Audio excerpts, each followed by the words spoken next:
I challenge you to look inward and having a conversation with yourself. Like, why am I really upset about that? I need to follow that curiosity. The most simple way that you can plug in is just being able to want to learn about it. You don't have to want to change it right away, but as long as you're curious, start exploring that. Why not just look at yourself in the mirror and say, what can I do today? What does activism look like for me today? And I say that with a ton of love because I know what it's like to feel powerless. And if you can realize that you already have all this power within yourself and all these options and resources, you have so much more power and control than you realize. And you can act in the way that best suits you.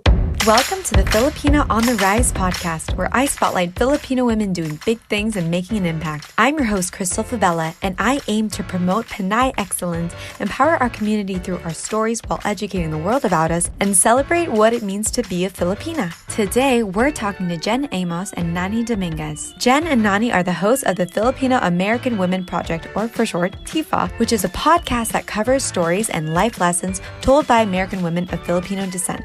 Also, the two are people I'm lucky to call friends and women that I really look up to and who've helped me with podcasting and personal life things.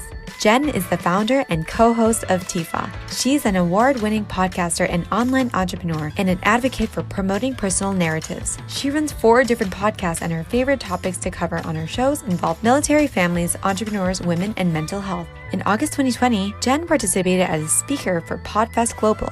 In addition to the media platforms, events, and organizations, her favorite medium of speaking has been through podcasting. We also like to call her Ate Jen. Nani is a co-host of the Filipino American Woman Project, and by the way of her biracial identity, she offers an intersectional perspective that allows listeners to be vulnerable and explore their most authentic narratives. In addition to podcasting, Nani is a blogger on her blog notesbynani.com, where she writes to normalize the neoteric FAHM experience and hopes to serve others going through identity crisis, relationship issues, processing generational trauma, and other mental health issues prevalent in our families and culture. Definitely go check out the show and their content when you have the time. It is amazing. I also had the honor of being a guest on the show, so my episode's on there too. Shameless plug. But anyways, in closing out Filipino American History Month, I'm so excited to have Jen and Nani on the show. Before October, I reached out to the two to do a collaborative episode. The theme of Filipino American History Month this year was highlighting Filipino American activism. Being that we were both podcasting platforms sharing a mission of highlighting Filipinas, I thought it would be meaningful to have discussion specifically for Filipino women and activism. In thinking about this month, election season, and so much discourse around political, social, and racial injustice, calling people to step up and take a stance, we wanted to share how activism can take on several forms and to encourage ways that felt personal and natural. For example, we love that podcasting has been a medium for our activism too. Everyone get ready to be along for the ride. This discussion got rich and real so fast with these two, with lots of powerful insight. In this episode, we discuss everything from voting, plugging into current events, and taking care of mental health. We talk about taking personal responsibility, dealing with an overall of issues to narrow down what you care about, and we share vulnerable experiences and stories, and we end with a very powerful message. I cannot wait for this talk with these two. Here we go. Thank you so much for jumping on this episode with me for Filipino on the Rise. I am so excited and honored to be recording with you two finally. How are you all feeling and doing?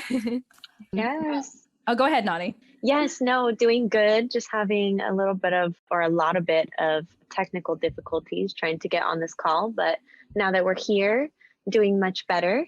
How about you, Ate Jen? Oh, I'm doing absolutely well. I think I'm exhausted already because it's already been a long day for me, but I'm just so thrilled to unwind with both of you. Like, that's one thing I love about doing shows like this is like, I don't feel like I have to put on a show, or I don't feel like I have to be extra attentive. It's like, I'm just hanging out with my girlfriends and I'm cool with that. Yeah, and everyone's hanging out with us too. It's interesting because October is like Filipino American History Month amidst current political, social events, pandemic, elections coming up. Why don't we just get really real and raw? Jen and Nani, how do you feel about just everything in the world going on right now? And like, I guess us taking on these topics, I'd just love to learn about how your own thoughts have been around it. Yeah. Nani? I mean, I think the current landscape of what's going on today in our society is a complete mess, especially as we head closer to election day, which is at the time of this recording, it is going to be next Wednesday. So it's coming up on us pretty quickly. I know as someone who has been really advocating and pushing for people to go out there and vote, I still have not cast my vote yet, but I do plan to do so and make that a priority in the next week. So I want everyone to know that I do plan on practicing what I've been preaching. And hopefully we can get a little bit more into that in this episode today. Yeah, for sure. For myself, I think that these times are extremely emotionally charged for a lot of reasons.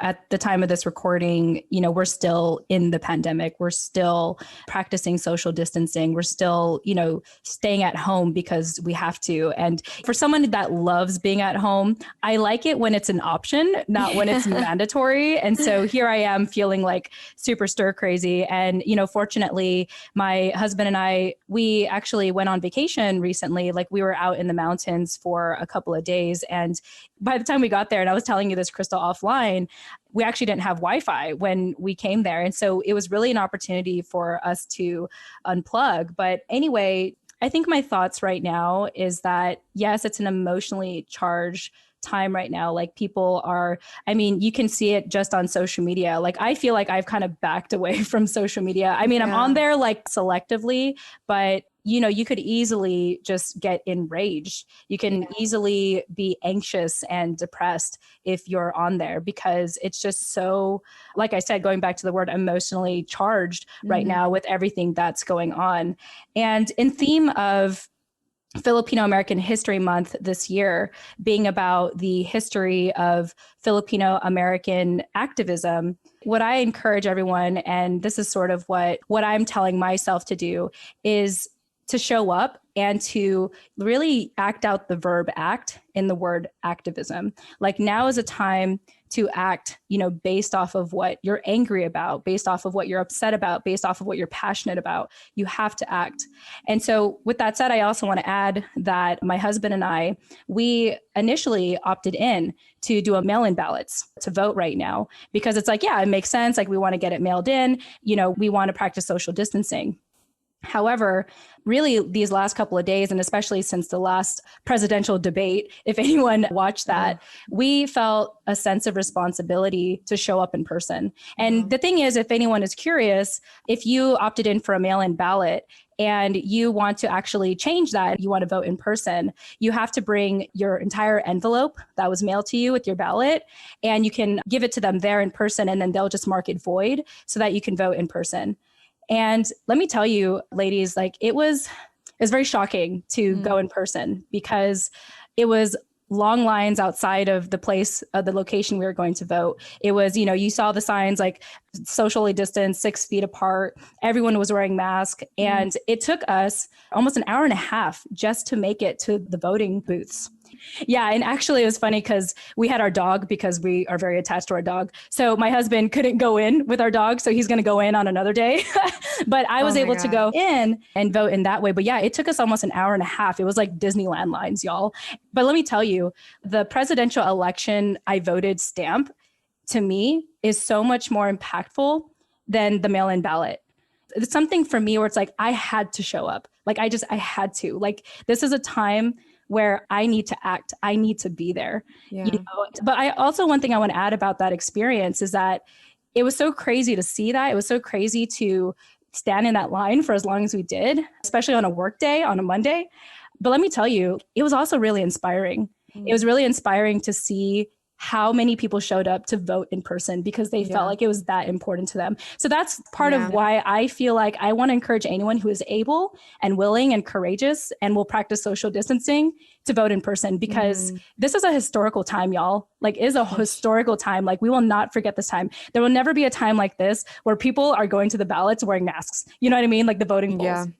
And so that was very impactful for me to go through that. And I'm so glad that I chose to opt in and vote in person. That is so interesting. Just the physical act of like literally showing up and how that has a different energy to it than writing it in and mailing it in.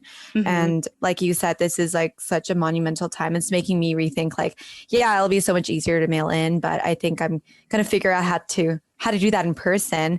And I currently like live in Florida, and my ballot is in California. And so I have been researching just all the hoops and hurdles of just getting in the vote. And it's so great that you were able to just be there directly, get it done, and walk out and get your vote.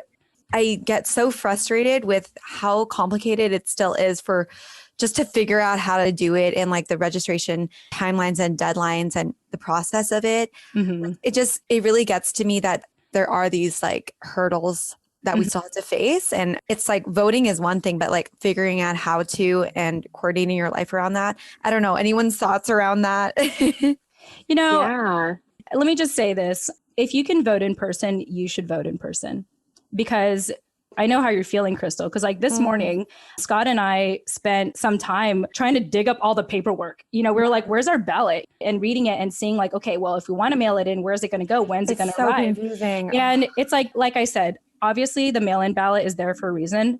I've participated in that in the recent years, but there's just something about this year that I had to do it in person. And I'm just saying, if you are able to do it, like, find a way, figure it out, like go to your local registration office or, call in and ask them like, where's the nearest place I can, return my mail-in ballot and actually vote in person. So, the stress of figuring out how to mail it in is more than actually showing up and just standing there for an hour. I mean, hey, when you're in line waiting for an hour, listen to Crystal's show. You got time to kill. Like, might as well listen to Filipino on the Rise, right? Like, or Filipino American Woman Project, or reading up on your ballot. Yeah, exactly. That's so true. Yeah, but I'm just saying, first of all, vote, right? Like, if you vote, like, awesome. But if you can vote, and if you can vote in person, do it, because you're going to remember that. And you get a different sticker voting in person than you do with the mail-in ballot. And I'm telling you, like, I will not forget this time that I voted. Absolutely not.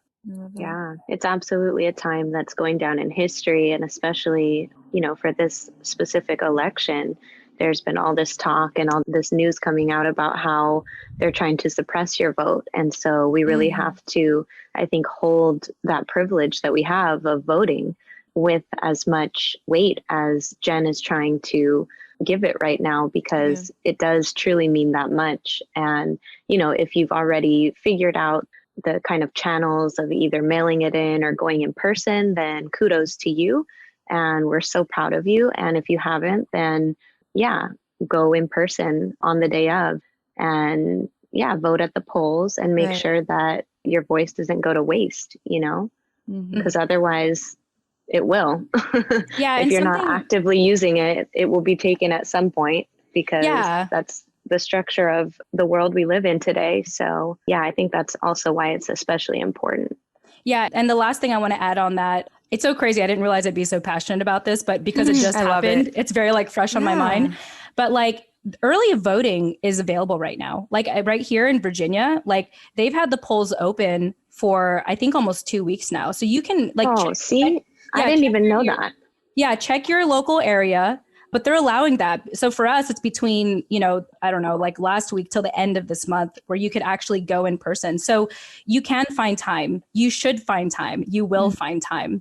Go vote. Yeah. And thank you for doing that research and like telling us that, because for someone like me, it's just so overwhelming. Like you see every other day something about, they're already throwing out ballots that have been mailed in, or some drop-offs locations have been compromised, or whatever the headlines are. And it's like all of that, whether it's true or fake, is intentional. It's called propaganda. It's intentional to unmotivate you to not want to go vote. And that's exactly kind of the effect, if I'm being honest, that it's had on me. Not that it's going to change my decision, or make me not act. But if I wasn't as kind of in tune as I was before all of this mess started swirling around, then it would definitely just make it seem like a really daunting task that I would rather not mess with, which is, I think, the majority of our generation, how we feel, like it's just too complicated to get involved in. Yeah. On that, there may be people who don't have the luxury of voting who are listening to this, right? And this is something that you kind of just have to observe from the outside in. And I actually want to, on wrapping up kind of the thought on voting, if you do have the ability to vote, like consider it your privilege and your honor, right? Because a lot of people don't, and they live here and they have to deal with this and have to stand outside. Like I wasn't a citizen until 2014, and there were so many elections, I kid you not, that I was so envious. I had major FOMO of not being able to participate. And then I would see people just waste their vote and say like, I just don't get it. Like I feel like my vote doesn't matter anyways. My state swings the other way. Like it doesn't matter. I wasn't read up enough. And like, I would just be really frustrated with that, because it's like what I would give, like, I will stand in for you. So like, you know what I mean? And so finally, when I did like get my citizenship, it was the first thing I thought when I sat there, and I got like, there was a ceremony, like you're an American citizen. I held my like certificate and I was like, wow, I can vote now. It was like literally so exciting. And so like people who don't and like are feeling on the fence about it, like do it. If not for you, do it for the people who can't, you know? Yeah, absolutely. That's a great point. Yeah. And I want to add one more thing about that too. You know, my mom, she is an immigrant from the Philippines, and she has just always instilled it in me to vote. She's always like, literally every year, she's like, did you vote? Are you voting? Do you know where to vote? Like, she's like literally like that. And so it's just been instilled in me to do that. And, you know, this makes me angry. And I just have to share this because it really angers me. What really angers me is when, and you know, and I have some close people in my circle who are so opinionated about the political landscape, and they're choosing not to vote because they're so upset. And I'm just like, what? Like, don't waste my energy of listening. You know, I have better people to listen to than for you. Don't waste my energy of listening. Like I podcast, I listen to people for a living. Okay.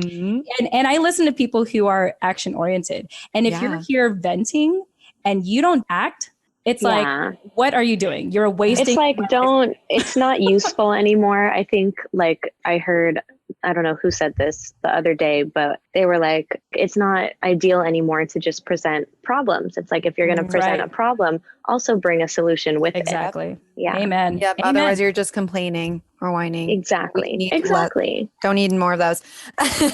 Right. Exactly. Yeah. That being said, you guys, this year has been a lot. Like, I think at the beginning, I don't know about you, I was really plugged in right when quarantine, shelter in place, and when the pandemic became very real. I was super plugged in. And then I found myself kind of backing and retreating a little bit, just getting off of, you know, not downloading and streaming so much information because it just got really heavy. And then like the racial injustice movement started happening. And there was this like kind of evolution of activism with this, right? Like of what it used to look like. You can go on the streets and you can show up in these conventional ways. And now it really made you confront, like, how do I want to show up? How important is this to me? What does like my personal activism look like now versus performative? And so I'm just curious with you all, like how your activism, how you've seen it shown up this year. And the reason I ask this is because like maybe for a lot of listeners, it's just like a lot of how do we show up with all the overload of social media, the news, and just wanting to feel like you need to take care of your mental health for a while too. And that's totally okay. You know, so like the balance of all that. Yeah, that's definitely been us. I feel like, Jen, I mean, that's what we say, or we've said on every episode that we've released since quarantine is, you know, you won't find us on social media anymore. So make sure that you are plugged in with us in other ways, you know, where we will be focusing our attention, because I think everyone has felt that collective kind of overwhelm and the transformation of kind of, I feel like it's become really trendy to be an activist online. And while I think that that is a great trend to be happening right now, and I'm grateful for social media to be able to spread information like that. And I think it is a form of activism to share informational resources, even if they are memes or, you know, you're posting a caption on your story or on your feed or whatever.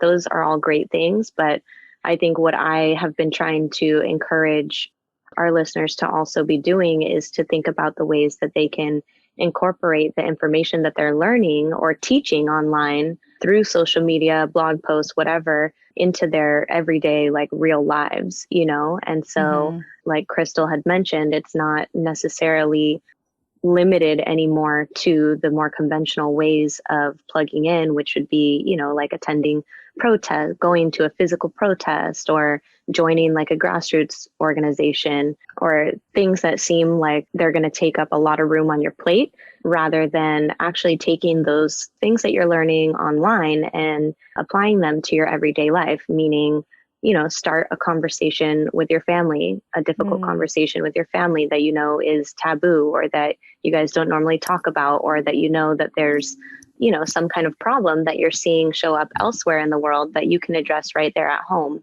That can also mean sharing resources with your friends, not just online, but actually sending things to people and referring them to specific resources that you think would help them, or that you guys can at least have a dialogue about, so that you can both learn from each other. Speaking up when you see injustice show up in the world, you know, at the grocery store or the bank or wherever you're going these days. And at the most personal level, teaching yourself, you know, so it's okay to admit that we all have blind spots, because we all have them. And as long as you're being proactive about addressing them and unlearning, you know, the toxic things that create your unhealthy behaviors, and trying to replace them with like newer, healthier ways of being and thinking, then I think that is the least that you can do, you know, that requires the most minimal effort, aside from voting, of course. Yeah, for sure. I feel like Nani gave a ton of advice and tips on how to show up, essentially. What I want to add upon that is, you know, in addition to taking it to that macro level that you're talking about and doing it amongst like your loved ones and trying to speak up, you know, amongst your circle. When it comes to like activism, I know I did mention earlier that it's about taking action. It's about doing something. But I also think sometimes it's about stepping away from something. Like, for example, the people who, how do I explain this? Like cutting back from certain social media, cutting back from watching certain things, because if you support something you don't like, you're just enabling them to keep doing more of it. Like if you don't like the opposing party, but you're complaining about them and you're just talking about how awful they are, like you're feeding into that. Like you are feeding into the problem. Instead, cut back from that and focus on something else. Or if you can cut out all the hate in your life, if you can cut out like what is making you angry, what is beneath that? What do you really want? I think that going back to what I was saying at the beginning of this conversation, a lot of us are very emotionally charged and angry right now.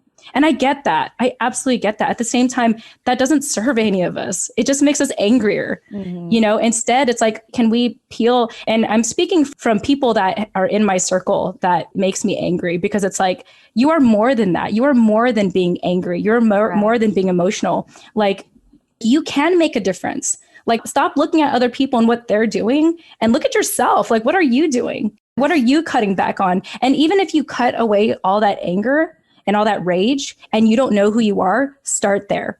Like, start there. It's okay if you don't know like what you want or who you want to stand for. Just start there. Like, please, because it's like, you know, you can hear it in my voice, but I'm so frustrated to hear it all. Like, I'm so angry because it doesn't solve anything. Yeah. Like, anger is just a surface level emotion that's covering up something deeper within you. And sometimes anger is a crutch to keep you from actually wanting to take personal responsibility. And as someone such as myself that's been an entrepreneur for the last decade, I'm all about personal responsibility. You know, it's so important because you have to realize that you can be the change that you want to see. You know, kind of what we talked about in your conversation on our show, Crystal, when you mentioned this quote that really stood out to me. It's like, find a hole in the world in the shape of you and fill it. Like, there's a hole for you, girl. You know, there's a hole for you, y'all. And like, it's in the shape of you specifically. But if you keep looking at all the other holes that don't look like you and you're criticizing them and you're telling them like, oh, like you need to look more like me. It's like, no, you need to look like you. Focus on you, please. Yeah. You know? And I think that's the important thing this month is like, and Nani, you kind of mentioned this too, is start with yourself. Yeah. You know, and so anyway, that's my rant, but I love that. I can hear the conviction and the emotion in your voice, Jen, and it clearly speaks through I love that you are focusing on starting with you, Nani. We talked about this before the show about, I think there's this tendency to reach outwards and see these issues around you and want to throw your opinion and your stance on them. And it's great and all, but my biggest transformation, I think, as an activist this year, so a few years back, I was very on the external side. Like I would organize protests and stuff in school, and then do a lot of campaign and policy activism work here and there. And then I noticed this year when I retreated, I went through this phase of like just feeling overwhelmed and closing up from everywhere. And I thought that was me hiding under a rock, but I realized it was actually my body telling me like, you need to stop trying to be part of the noise and like look at yourself and ask like, what do you actually need to confront? Like if you're asking for change, like, have you changed that in yourself yet? Do you know what I mean? Like, That's right. I had an awakening moment when I'm out here saying like, oh yeah, anti-racism, like injustice, let's fight it. And then I'm walking down the street, and it was during like the Black Lives Matter protest. And then this group of like, Black folks like passed by, and I immediately had this like reaction that was honestly like internalized racism. Yeah. And when I saw that within myself, I was shocked, and I realized like, you need to start the work in yourself first. And I started reading all these things, like kind of like what is it called? Like decolonizing yourself, like unprogramming some of the unconscious biases and racism that you have. And that has been the most transformative stuff I've been doing the past few months, like just through kind of auditing and checking yourself and seeing where you do have underlying, biases, discriminations, and racism that, you need to start with yourself first. And that has been the best thing I think I've done in my own activism. And so I do encourage that to anybody. Like, you can start with yourself, and it's going to be way better than trying to figure out your stance on all these issues, Yeah. No, for sure. Thank you for sharing that. I feel like most people would not want to share that out of fear of, judgment or whatever, but that is exactly what this time is about. And I'm so proud of all these people that I see online showing up and admitting these things like, oh, these are things that I've heard for years and years and years. And I never thought that it applied to me until, I see all this stuff happening in 2020, and I have a small interaction like that, just like a little light bulb goes off for me. And that's my signal that I need to follow that, that curiosity, like you said earlier, Crystal. And a lot of people don't have the courage to do that, or they just want to turn away. Me, myself, I've not really been a fan of confrontation my whole life. And so I think I've used that as an excuse not to stand up in certain moments when I know I should have.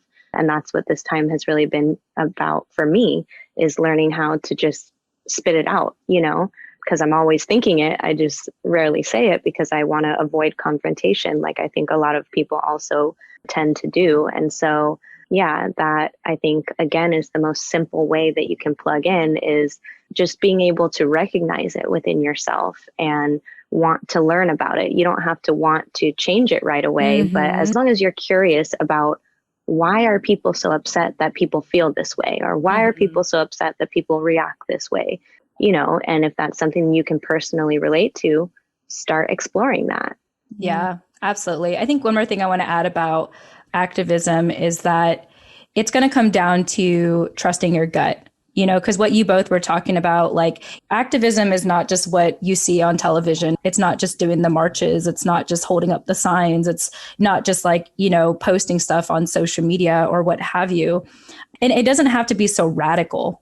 Like to me in our show, what we do on the TFAW project, I believe what we're doing is a form of activism, but you don't hear me sounding angry. I mean, maybe right now I sound angry, but for us, it's about celebration. It's about like, oh my gosh, like we have space. Like that's one thing that a lot of people need to realize, or that I encourage you to challenge your own self when you feel like you don't have options, is that we have space. Anyone can start a podcast show. Anyone can start. And, Nani and I, when we did the show together, like obviously we were kind of making it up as we go, but as time went on, we started to realize the impact of creating the space because we could do it. And that's one thing that, for everyone that is a creative, for everyone that is blogging, for everyone, to the therapists who focus specifically on the Filipino community, like there's to coaches dedicated to serving women of color. That is a form of activism. It doesn't always have to be out of anger. You don't always have to yell to prove your activism. You don't always have to like post the black squares on social media. Activism can come off as a positive act. And so I really challenge everyone who is maybe angry right now and has been just pointing fingers at everyone else but themselves. I challenge you to look inward and be like, and to peel that layer of anger or whatever that anger is, whatever that external thing you keep focusing on, or a number of external things you're focusing on. I encourage you to look inward and start by looking in the mirror and having a conversation with yourself and saying like, why am I really upset about that? Like, why is it so important for me that I need that person that I will never be able to touch in my lifetime to change for me? It's like, why not just look at yourself in the mirror and say, what can I do today? Yeah. What does activism look like for me today? For me, and I say that with a ton of love because I know what it's like to feel powerless. This is a story for another time, but I know that feeling. And if you can realize that you already have all this power within yourself and all these options and resources and community, like with what we have going on here and our network, on this show, Filipino on the Rise and the Filipino American Woman, you have so much more power and control than you realize. And you can act in the way that best suits you. And I encourage you to look inward and figure that out, or talk to us. We're around too. We'll brainstorm with you. Yeah, we'll brainstorm. We'll figure it out together. But the point is like, it's okay to trust yourself and to tell yourself that you matter and you can make a contribution in this world. You can, and you should, and you will. I love that, Jen. That was beautifully said. Exactly. I'm snapping over here. I hope you can hear my clapping. Thanks, ladies. Snapping. Mic drop, walk away. I think we can end right here.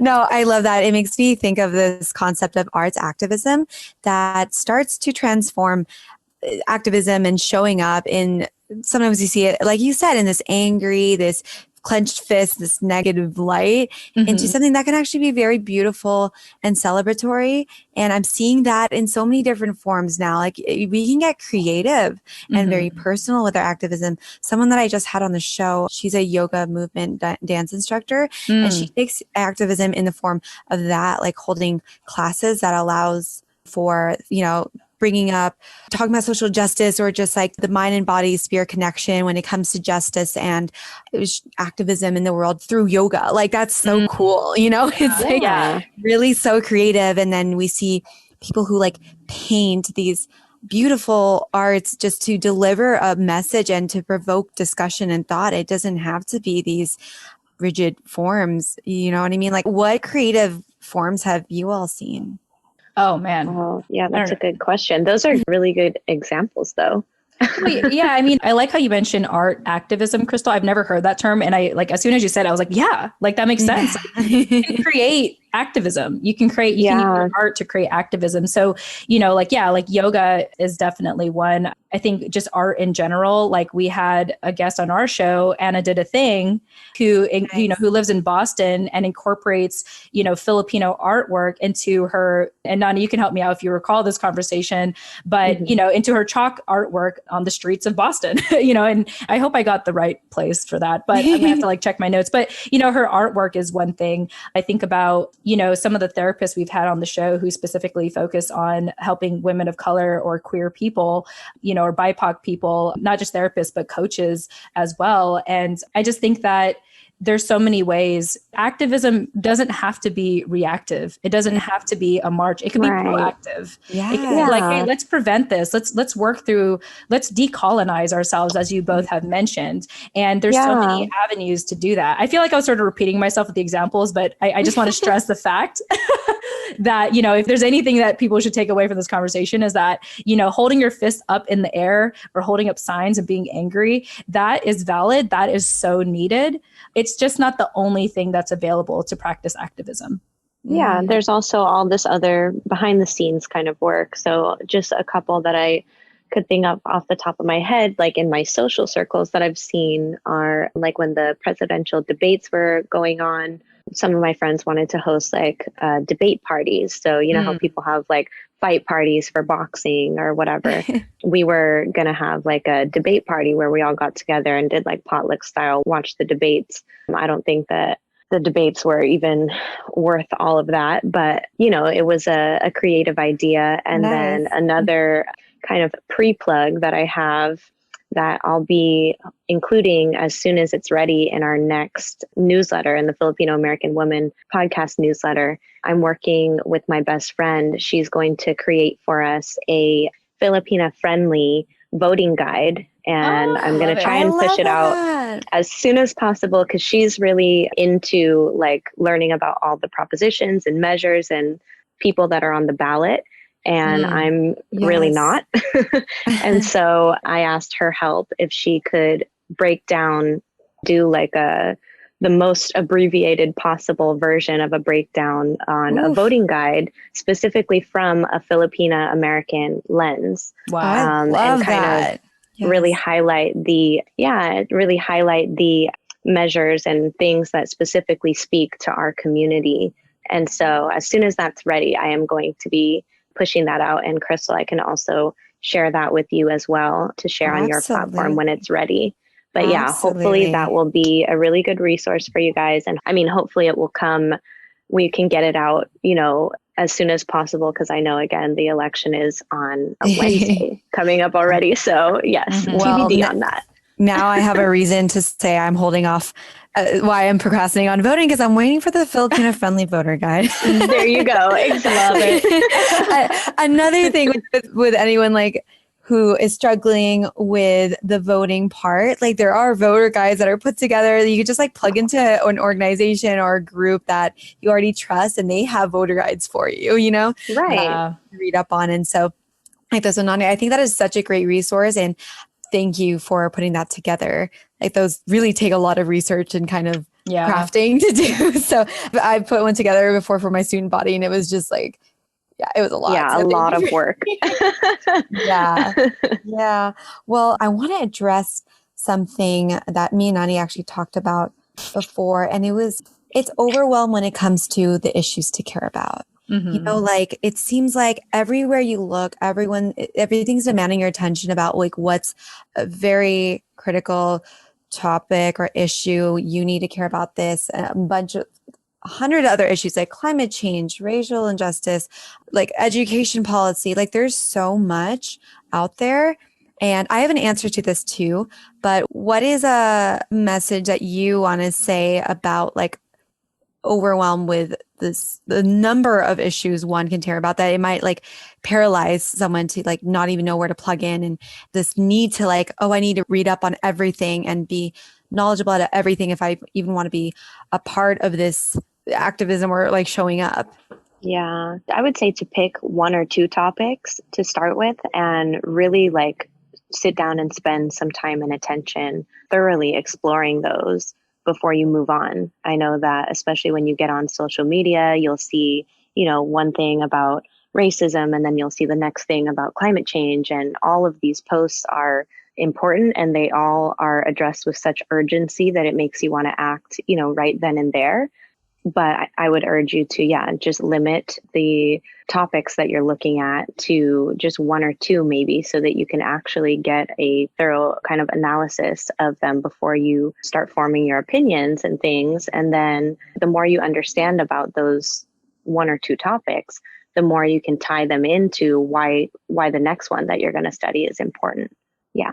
I love that. Yeah. In addition to what Nani said, I think, you know, it goes back to what I was saying earlier of instead of looking at things externally and being angry at everything outside of yourself, to really peel off that layer and look inward and really, really hone in on what is most important to you. Just like what Nani said, trying to find those one or two main issues that really, really, really impact you and your community and, you know, the greater community that you care about.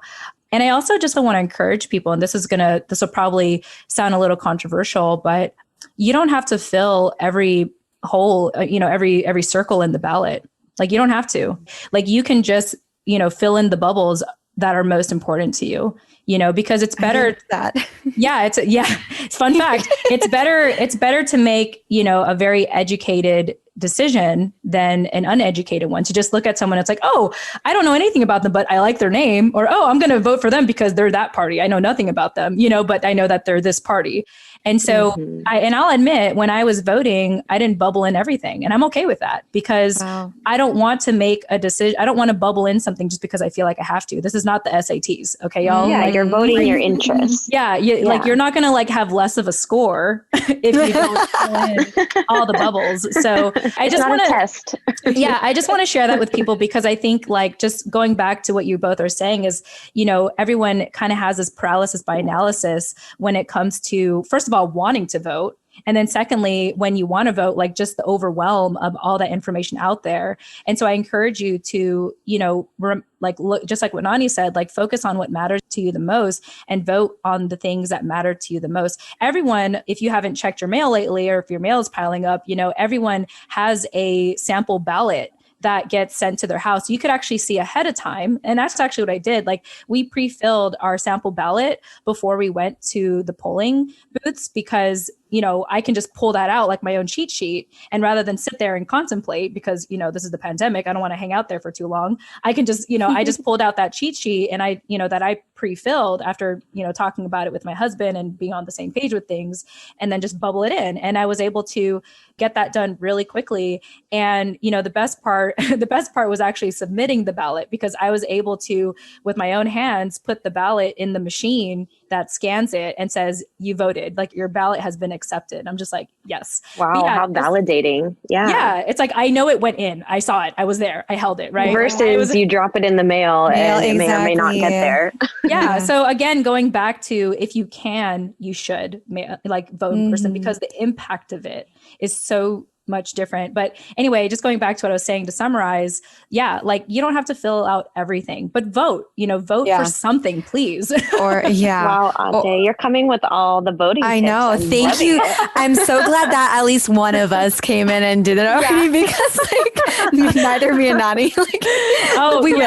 Yeah. I mean, it's funny, because Mondays is typically, like, for my husband and I, we call it our admin days. So that means that we actually like drive and do errands together. And literally yesterday, he was all like, oh, when should we vote? And I was like, tomorrow's admin day, So that's the only reason why I got it done today. And I'm so glad that I did, because it's very fresh to me. And so I was able to kind of just let it all out just now, like, as raw as my feelings are. And wow. It's super fresh then.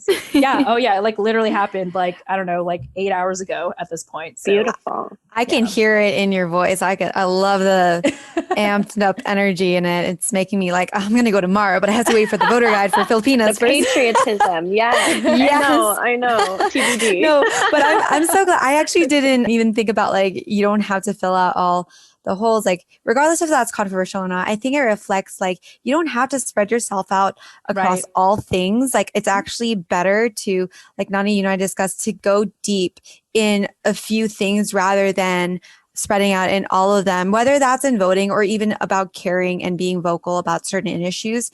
Just like back to the choose one or two things.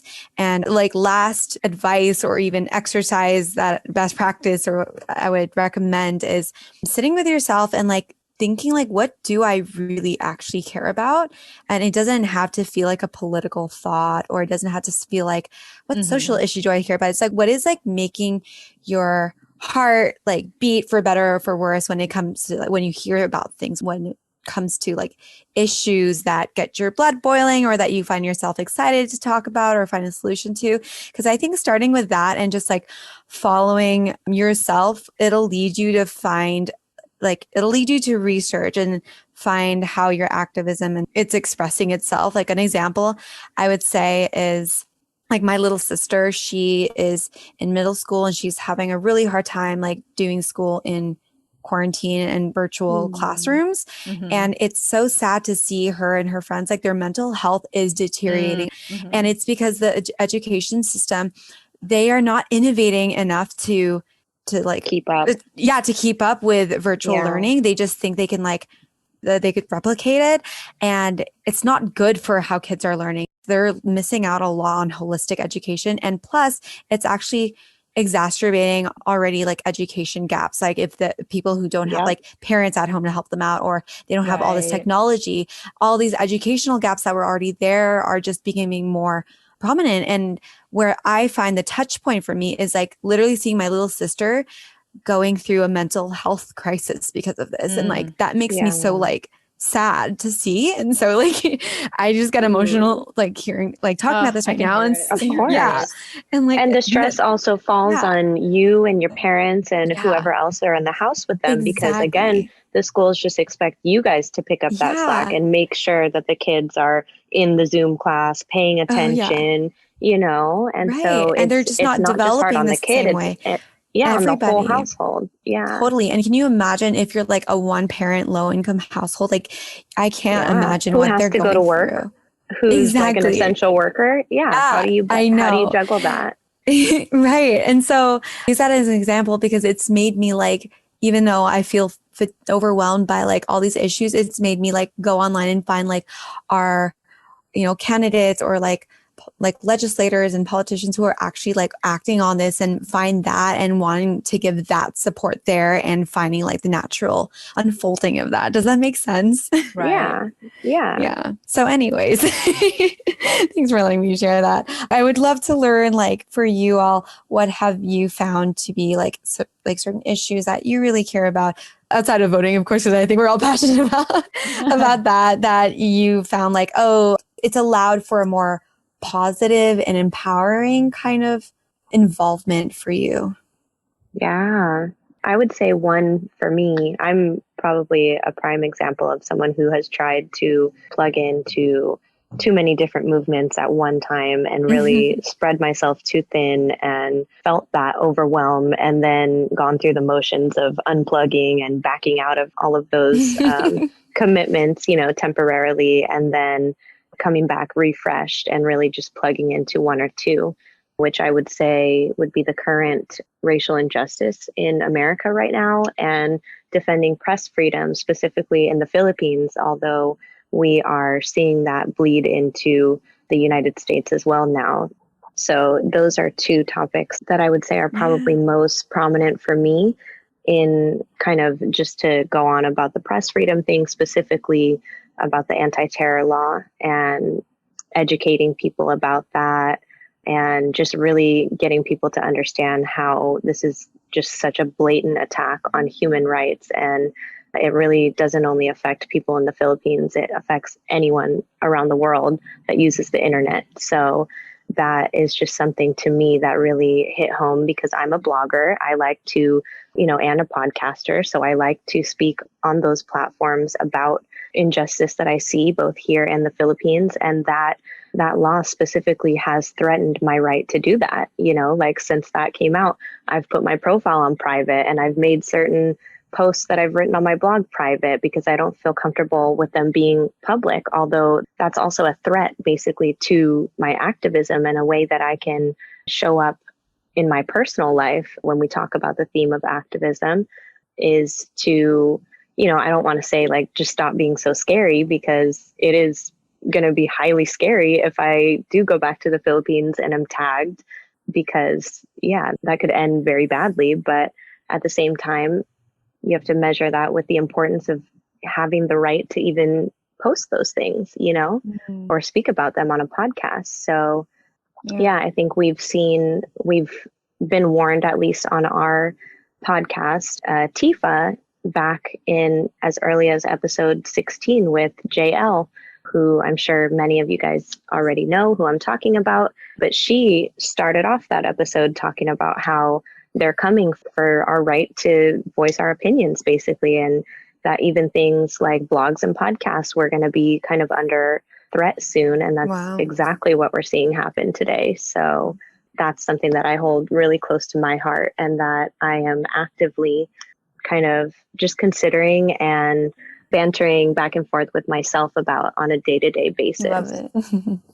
Yeah, I feel like Nani is more well-researched when it comes to the global current events, which I absolutely appreciate. And I'm just so glad, to have you co-hosting with me, because, that's something that I'm not primarily focused on myself. And, I'm not saying that that's wrong or right. It is what it is.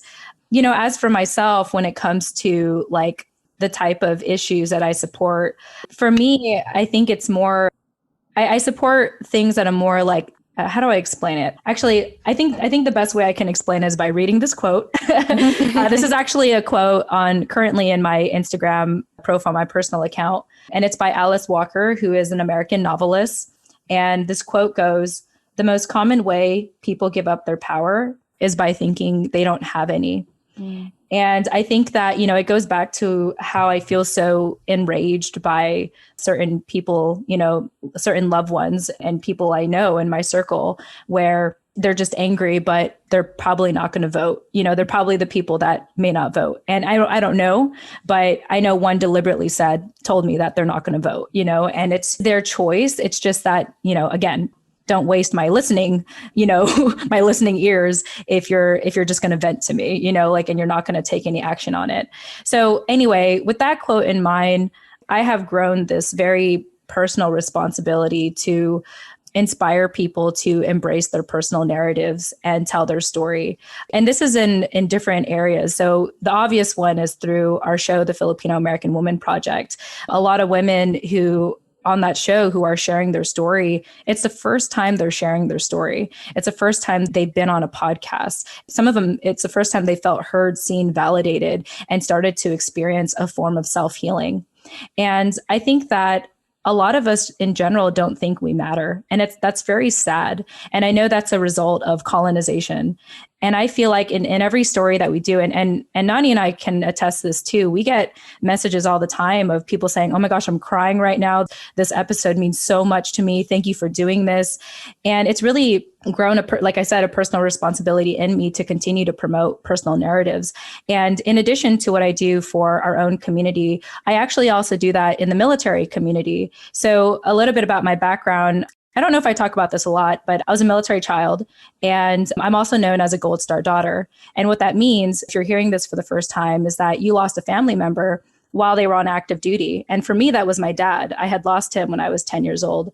And so I have a very intimate relationship with the military community. And I know what loss feels like. I know what it's like to feel like you don't matter. Because for me, like my dad was the one person that made me feel like I mattered, like on a very emotional level. And so, the way that I show up today is in honor of him. If I can make people feel like they matter, like I've done my form of activism, because I think, to me, I believe that's where it starts. You have to know that you matter and that you can make a contribution in this world. And when you know that you matter and you know you can make a contribution, you know what issues will matter the most to you. Like, what you will fight for, because you start to also learn that when your story matters, other people's stories matter. And it becomes a sense of responsibility to go beyond yourself and help other people. The last thing I want to share too is that I absolutely love advocating for mental health. I'm a big supporter of it. I personally have mild depression and I have struggled with suicidal ideation. The more I learn about my dad's story, the more I learn that's where I got it from. My dad's side has a history of mental illness. And so I am actively, constantly, consistently building community or being in community with people and seeking out, mental health resources. I'm actively in counseling right now. And I even give back to the community through a resource called 7 Cups, where I'm not like a licensed therapist, but I'm a trained listener. And my job there, my passion on there is to make people feel like they matter and to feel like their problems matter. And so that's, for me, those are the issues that are most important, are amplifying personal narratives, whether it's for our community, whether it's for the military community, and also just being an overall advocate for mental health. And to me, these are very proactive issues that are so near and dear to my heart, and that I don't know, I could spend the rest of my life doing. Yeah. So anyway, that was very long-winded, but I hope that was good. That was beautiful. So beautiful. Jen, thank you so much for sharing all that. I think, again, just like emphasizes this way that we can make it personal and like make it something that, like, regardless of the elections coming up, and like putting that away, putting the deadlines away, putting the pandemic away. It's about like, what do you actually want for yourself, I guess. Right. And do you know that you deserve that? Like, do you know that you deserve to be heard and that your story, like you said, matters, and that you showing up and having a voice, like it deserves to have a place in this world.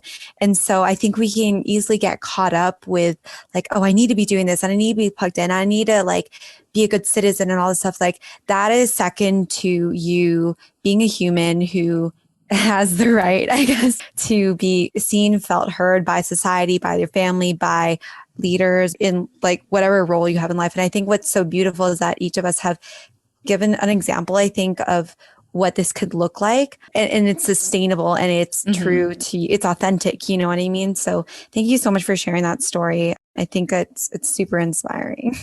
Yeah. Well, thank you for giving us the platform, Crystal, creating space for us to, not just us, but everyone else you've brought on the show, you know, because I think that podcasters are special in so many ways. Like podcasters, like I think genuinely care about people and they genuinely want to create space because, hey, this is not just a record and then post it up there. You know, there's a whole production behind this and then plus the marketing side. So it really takes a big heart to create this kind of space. So I can't thank you enough, Crystal, for what you've done so far with your show. And again, for letting us be a part of it. Oh, thank you. I mean, that means so much coming from you too. I mean, the power duo when it comes to podcasting and just creating a really powerful space as well. So thank you, Jen and Nani, for coming on, for just showing up so real and raw and like vulnerably. Like, I really appreciate it. So thank you.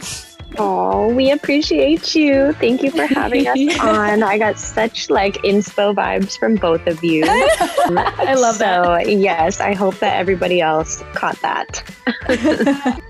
Thank you guys so much for listening. If you enjoyed this talk, consider sharing it on social media. You can take a screenshot, post it on your story, tag Filipina on the Rise, and I'll share you back.